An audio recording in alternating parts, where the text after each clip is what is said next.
Lawrence Bishnoi और Sunny कोकरोन gang के 3 बदमाशों ने एक कपड़ा व्यापारी के दुकान के अंदर घुसकर ताबड़तोड़ फायरिंग करा। दोस्तों इतना ज्यादा फायरिंग करा कि उस कपड़ा व्यापारी का तो दिमाग ही काम करना बंद कर दिया।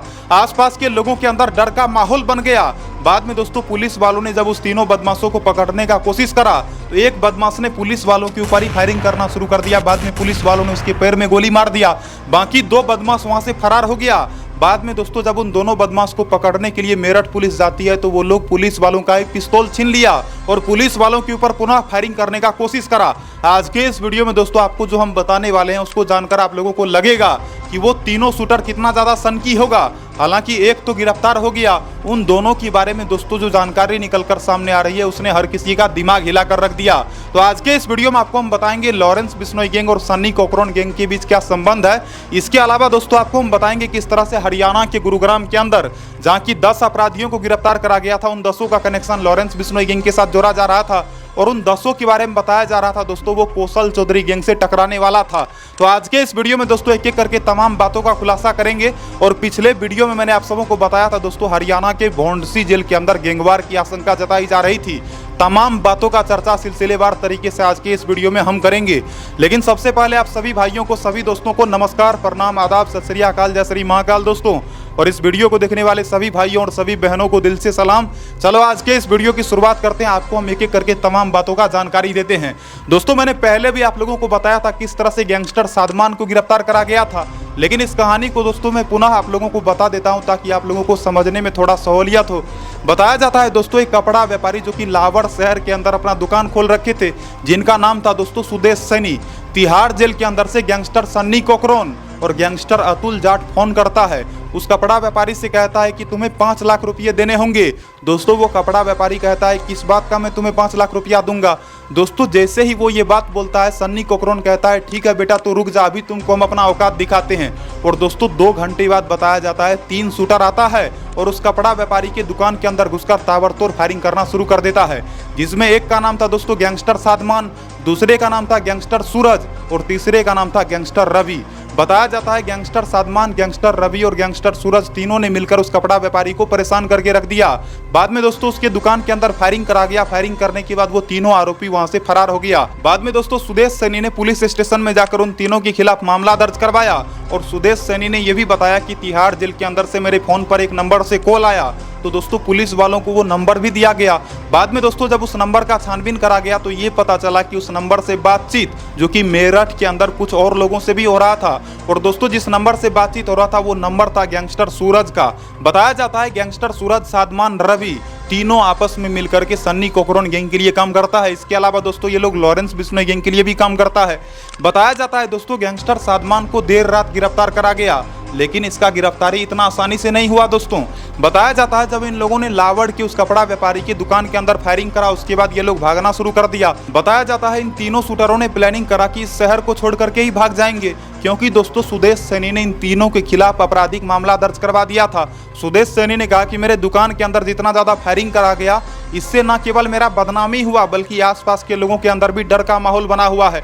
आपको बता दूं दोस्तों सुदेश सैनी के बारे में कहा जाता है वो एक अच्छे आदमी हैं, उसके अलावा वो बहुत ज्यादा पैसा भी फिलहाल कमाते हैं। और आपको बता दूं दोस्तों चाहे वो लॉरेंस बिश्नोई गैंग हो या फिर कोई अन्य गैंग ही क्यों ना हो, तमाम जितने भी गैंग है दोस्तों इस गैंग के माध्यम से यदि किसी से भी फिरौती वसूला जाता है तो फिरौती वसूला जाता है केवल ऐसे लोगों से जो कि बहुत बड़ा पूंजीपति हो।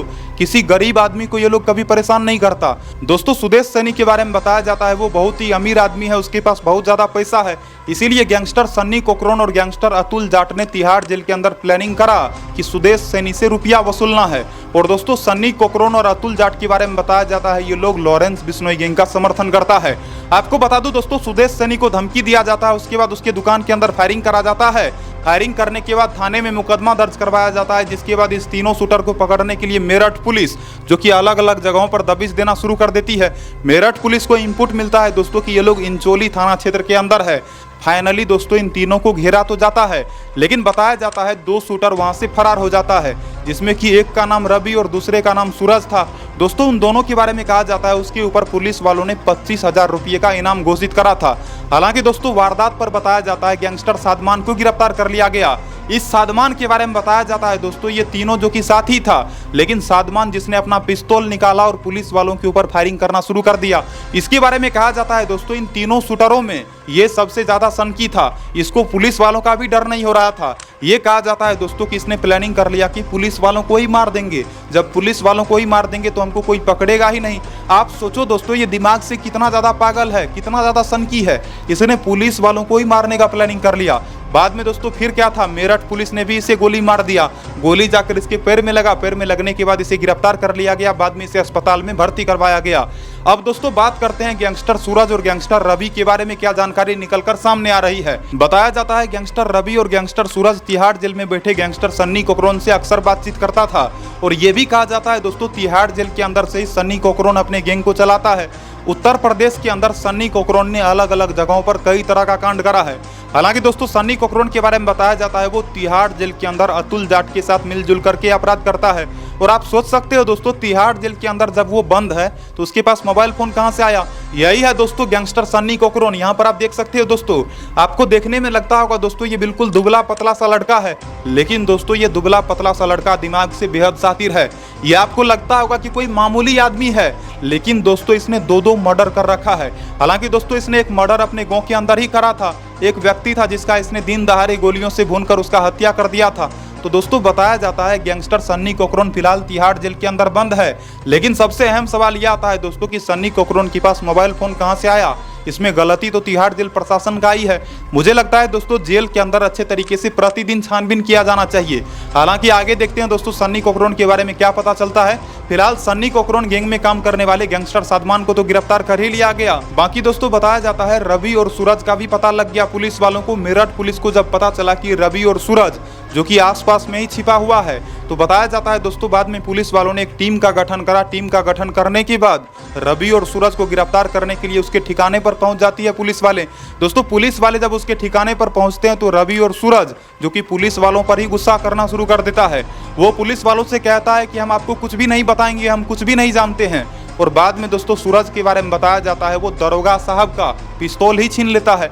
अब आप सोच सकते हो दोस्तों वो दिमाग से कितना सनकी होगा। सूरज के बारे में कहा जाता है वो दरोगा का पिस्तौल छीनने के बाद सीधा दरोगा के ऊपर ही पिस्तौल तान देता है और दरोगा को धमकाना शुरू कर देता है कि हम लोगों को छोड़ दो, नहीं तो हम यहीं मार देंगे। बाद में दोस्तों बताया जाता है दरोगा भी दिमाग का इस्तेमाल करते हैं और दरोगा के साथ गए हुए जितने भी उसके टीम मेंबर थे उन लोगों ने भी दिमाग लगाया कि आज किसी भी कीमत पर रवि और सूरज को गिरफ्तार करना है। लेकिन इधर दोस्तों सूरज जिसने कि पिस्तौल ही छीन लिया था, तो दरोगा साहब को दिमाग ही नहीं काम कर रहा था कि वो करे क्या।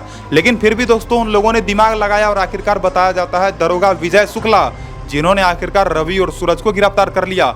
दोस्तों रवि और सूरज को गिरफ्तार करने के बाद उन दोनों से उसका मोबाइल फोन बरामद कर लिया गया है। बताया जाता है सूरज के मोबाइल फोन पर बार बार गैंगस्टर सन्नी कोकरोन कॉल करता था। तिहाड़ जेल के अंदर से ही सन्नी कोकरोन सूरज से बातचीत करता था और उसे कहता था जो करने के लिए सूरज वो सब करता था। तो दोस्तों आखिरकार आपको बता दूं जिस कपड़ा व्यापारी को जान से मारने का धमकी दिया गया था, जिस कपड़ा व्यापारी से 5 लाख रुपए का फिरौती वसूलने का प्लानिंग करा गया था, आखिरकार वो प्लानिंग भी पानी पानी हो गया, वो प्लानिंग भी ध्वस्त हो गया और ध्वस्त हुआ केवल और केवल मेरठ पुलिस के कारण। तो दोस्तों मैं तो पुलिस वालों को तहे दिल से शुक्रिया कहना चाहता हूं। इसके अलावा दोस्तों अब हम चर्चा करते हैं आखिरकार किस तरह से सन्नी कोकरोन और लॉरेंस बिश्नोई गैंग का कनेक्शन आपस में जुड़ा हुआ बताया जाता है। दरअसल बताया जाता है दोस्तों गैंगस्टर सन्नी कोकरोन जो कि गोल्डी बरार के साथ भी मिला हुआ है। सूत्रों के हवाले से जानकारी निकलकर सामने आ रही है कि तिहाड़ जेल के अंदर ऐसे बहुत सारे कैदी हैं जो कि गैंगस्टर गोल्डी बरार से अक्सर बातचीत करता है। आपको बता दूं दोस्तों लॉरेंस बिश्नोई तो हमेशा पुलिस वालों की हिरासत में ही रहता है, इसके पास तो मोबाइल फोन ज्यादातर होता होगा नहीं। इसके अलावा अगर बात करा जाए गोल्डी बरार का तो ये तो फिलहाल विदेश के अंदर है और विदेश से ही ये लॉरेंस बिश्नोई गैंग का संचालन करता है। तो गोल्डी बरार के बारे में कहा जाता है दोस्तों ये तिहाड़ जेल के अंदर बंद कैदियों से बातचीत करता है और बहुत सारे कैदियों को धीरे धीरे ये अपने गैंग के अंदर शामिल कर रहा है। और उसी तरह से बताया जाता है सूत्रों के हवाले से कि गोल्डी बरार ने गैंगस्टर सन्नी कोकरोन को भी अपने गैंग से जोड़ लिया। और दोस्तों ये कहा जा रहा है कि सन्नी कोकरोन से गोल्डी बरार खुद को इसलिए जोड़ा ताकि लॉरेंस बिश्नोई गैंग जो कि उत्तर प्रदेश के अंदर भी कदम रख सके। लेकिन दोस्तों इधर आपको बता दूं उत्तर प्रदेश पुलिस इस बीच इतना ज़्यादा सख्त है कि पुलिस वालों के सामने यदि कोई भी आपराधिक काम करने के बारे में सोचता है तो पुलिस वाले उसे छोड़ने का नाम नहीं लेते। इस बीच आप लोगों को पता होगा दोस्तों कि उत्तर प्रदेश के अंदर बहुत सारे गैंगस्टरों का सीधा एनकाउंटर हो गया। जो भी आपराधिक काम कर रहा था, जो भी उत्तर प्रदेश के अंदर आतंक मचा रहा था, ऐसे अपराधियों का सीधा एनकाउंटर कर दिया गया। तो दोस्तों इस वीडियो के माध्यम से आपको पता चल गया होगा किस तरह से सुदेश सैनी को धमकी देने वाले 3 अपराधियों को मेरठ पुलिस ने गिरफ्तार कर ली। उन तीनों अपराधियों ने उस कपड़ा व्यापारी के दुकान के अंदर घुसकर ताबड़तोड़ फायरिंग करा, लेकिन बाद में दोस्तों मेरठ पुलिस ने उन तीनों को दबोच ही लिया। तो मेरठ पुलिस ने काबिले तारीफ काम करा। अब दोस्तों आगे चर्चा करते हैं किस तरह से दोस्तों गैंगवार की खबर निकलकर सामने आ रही थी। पिछले वीडियो में दोस्तों आप लोगों को मैंने बताया था कि कौशल चौधरी गैंग और लॉरेंस बिश्नोई गैंग के बीच गैंगवार की आशंका जताई जा रही थी। ये कहा जा रहा था कि लॉरेंस बिश्नोई गैंग और कौशल चौधरी गैंग आपस में भिड़ सकता है। लेकिन दोस्तों अब क्या जानकारी निकलकर सामने आ रही है, तमाम बातों का चर्चा धीरे धीरे करते हैं, आप लोग समझो। आप लोगों को मैंने पहले ही बताया था दोस्तों, गुरुग्राम के अंदर से 10 बदमाशों को गिरफ्तार करा गया था। उन 10 का कनेक्शन लॉरेंस बिश्नोई गैंग के साथ था, जिसमें दोस्तों 7 बदमाश जिसने पुलिस का ही वर्दी पहन लिया था, बाकी 3 बदमाश जो कि अलग में छिपा हुआ था। लेकिन दोस्तों आखिरकार हरियाणा पुलिस यानी कि आप कह सकते हो गुरुग्राम पुलिस ने उन 10 बदमाशों को गिरफ्तार कर लिया था। जैसा कि यहाँ पर आप देख सकते हो दोस्तों, यही है वो 10 बदमाश। इन 10 बदमाशों को पुलिस वालों ने मंडोली जेल के अंदर शिफ्ट कर दिया दोस्तों। और मंडोली जेल के अंदर जाते ही दोस्तों चारों तरफ खलबली मच गया।